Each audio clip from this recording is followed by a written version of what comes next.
caro amico ti scrivo. La musica di Lucio Dalla ha fatto da sfondo alla serata, la quinta edizione della manifestazione Voglio esserci anch'io, che dedica un tributo al noto cantautore bolognese scomparso quest'anno. Ma il fulcro della manifestazione, arricchita da momenti musicali e premiazioni, è il centro antiviolenza Telefona Aiuto ed i suoi 9 anni di attività ed impegno nel sociale, nell'aiutare le vittime di violenza ad uscire dal silenzio che per cultura, vergogna e difficoltà si sono costruite e dentro cui si nascondono le tragedie di una vita di soprusi, violenze e maltrattamenti. Voglio esserci anch'io vuole essere l'appuntamento estivo per dire no alla violenza e quindi anche ieri sera tutti gli artisti che hanno accolto il nostro invito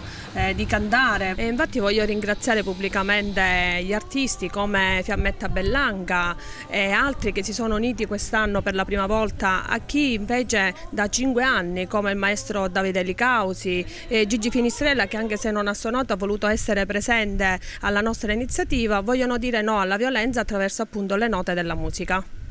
L'evento presentato dal nostro Giovanni Trupiano si è svolto all'Acquasels di San Leone ed è stato promosso dalle associazioni Focus Group Onlus. La serata ha visto susseguirsi le esibizioni di numerosi musicisti agrigentini che come ogni anno attraverso la musica dicono no alla violenza. Doppio ruolo per il direttore artistico Giorgio Patti alla batteria, per il conduttore Giovanni Trupiano al basso e per Pachito Danile, gestore del locale. La manifestazione conferma il titolo Voglio esserci anch'io. Per sottolineare, spiega la coordinatrice del centro antiviolenza Telefona Aiuto, quante persone con la propria opera hanno promosso azioni contro ogni forma di violenza, disagio e discriminazione, ed è a queste persone che ieri sera sono andati dei riconoscimenti. Abbiamo scelto di premiare il signor Questore proprio per la sensibilità mostrata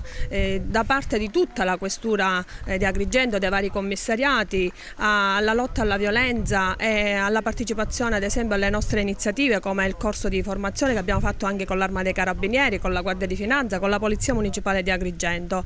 Sono stati anche premiati illustri persone come la dottoressa Luisa Turco, che è un magistrato del Tribunale, il dottor Ercole Marchica dell'ASP, l'avvocato Pierluigi Cappello, e poi numerosi anche altri riconoscimenti come gli esperti dell'ASP che da sempre sono accanto a noi e soprattutto sono accanto agli operatori di Telefono Aiuto per non farli sentire soli nel momento dell'accoglimento delle richieste d'aiuto, a volte importanti e soprattutto